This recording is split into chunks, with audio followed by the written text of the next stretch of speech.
গণধর্ষিতা হয়েছে।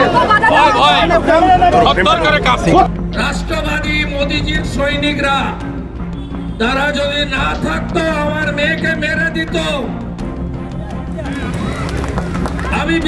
আমি যেটুকু সাহারা পেয়েছি ভারতীয় জনতা পার্টির কার্যকর্তাদের কাছ থেকে পেয়েছি।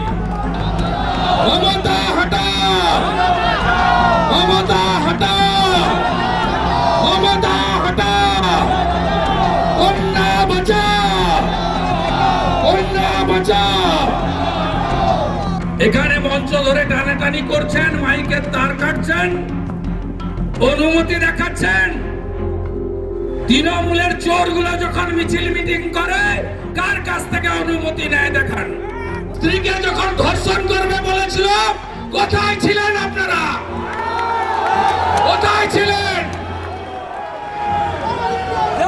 লজ্জা লাগে না?